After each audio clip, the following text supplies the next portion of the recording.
Next on Worcester News Tonight, fighting back against cancer. How one Worcester police officer is using his personal experience to help others. Plus, could a mounted police unit be coming to Worcester? What city leaders are saying about the option. Good evening. Thanks for joining us. I'm Andy Madison. We begin tonight in Princeton, where authorities are still investigating the murder of a jogger over the summer. And while there aren't any new developments in the case, a self-defense course is now being offered in town for the next 4 weeks.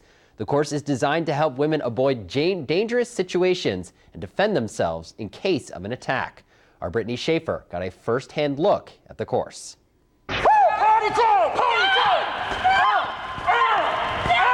Less than 3 months after Vanessa Marcotte was killed in Princeton, the town is being offered a rape aggression defense course.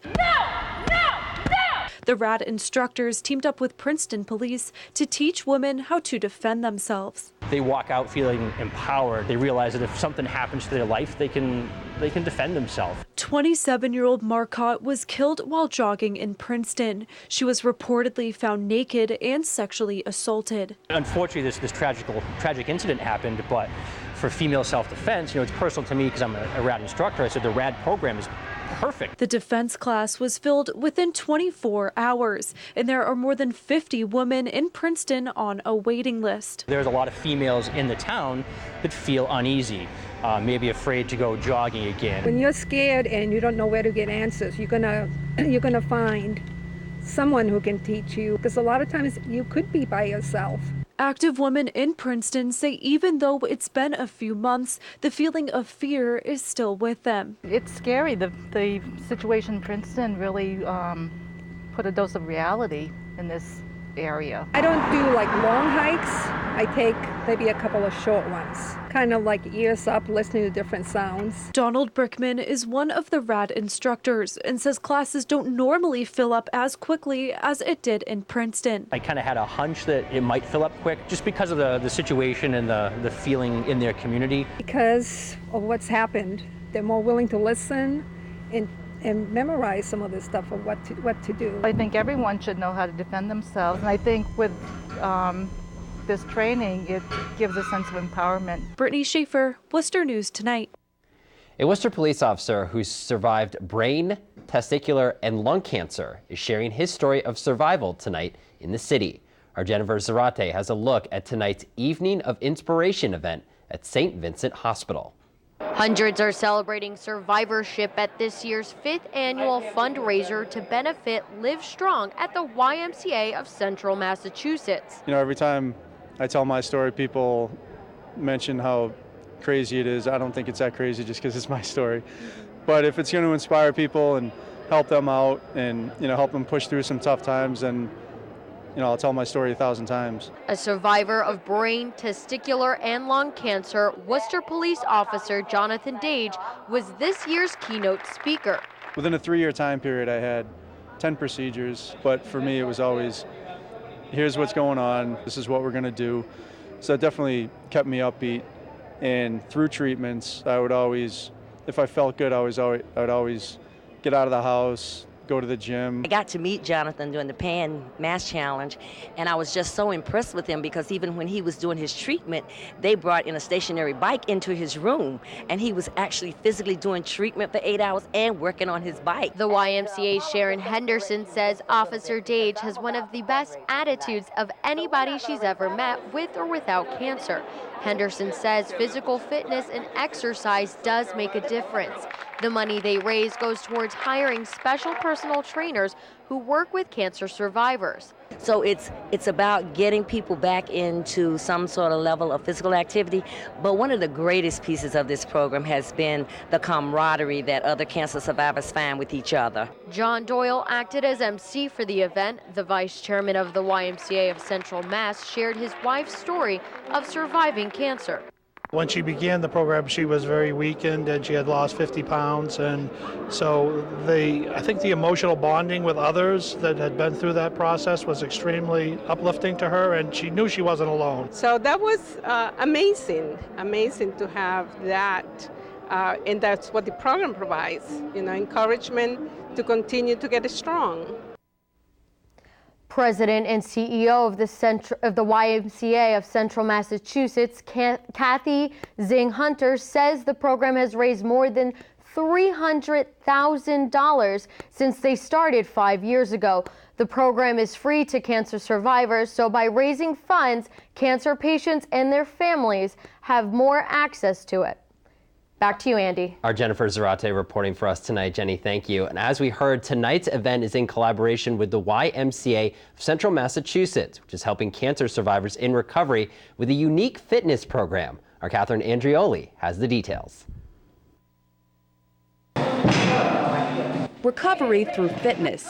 It's what local cancer survivors are achieving through a new program offered by the YMCA of Central Massachusetts. I had a bilateral mastectomy on January 5th this year, and so I was about 3 months healed, and I came back to the Y because I had not been coming, and I knew Christine from before. KRISTINA MEDINGER started attending Livestrong at the YMCA after her family brought home a brochure on the program. She now volunteers regularly helping other cancer survivors improve their fitness. We start out in the cardio room and learning how to use all the machines so that you're comfortable with them. Because part of this 12 weeks is also helping you feel comfortable to walk into the Y, to know what you can do for the rest of your life. The Livestrong program runs for 12 weeks here at the YMCA Burroughs branch, free of charge for cancer survivors. The classes are designed to help cancer survivors regain strength and health through fitness with a trainer.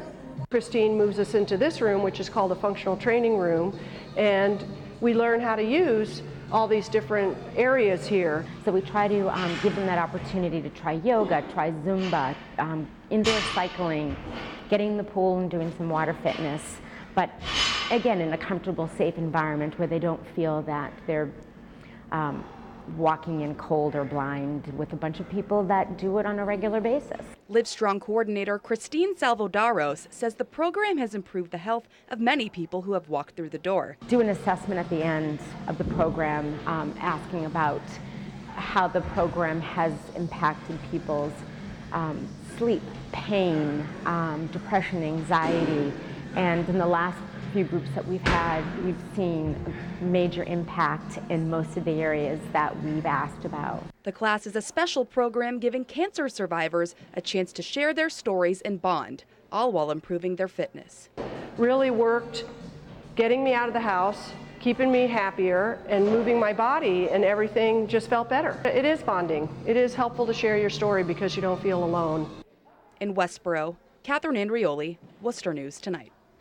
Some members of the life and health sciences field met in Worcester tonight to talk about growing the industry in Massachusetts. Tonight's Economic Development Summit included a panel discussion with members of different biomedical and biotechnology companies. President and CEO of the Massachusetts Biotechnology Council served as the keynote speaker. The law firm of Bowditch and Dewey hosted tonight's summit with the goal of bringing like-minded people together to generate ideas. We'll walk away from the event tonight with a renewed and invigorated energy about biotech and its importance, its presence in the community, and what it can do for the future of Worcester. Tetler says they hope to hold similar events for different industries in Worcester in the future. A beam signing in the city earlier today celebrating construction of a new luxury hotel. The Worcester AC Hotel by Marriott will be part of the city's master plan for urban renaissance. People who attended the signing this morning signed their names and added well wishes to the steel beam in celebration of the project. When it's finished, the 6-story building is expected to have 170 suites and will be located on Front Street. The building is expected to be finished by late 2017. The sign beam will be installed toward the end of the construction. Worcester is considering mounted horse patrols for the city's police department. The issue was discussed this week by city councilors, and some say these patrols will help the police force, while others are concerned how the city will pay for the horses. Our Rosalind Flaherty reports. They can do what 10 to 15 to some say 20 officers can do on one single mount. Worcester police patrol the city by foot or car.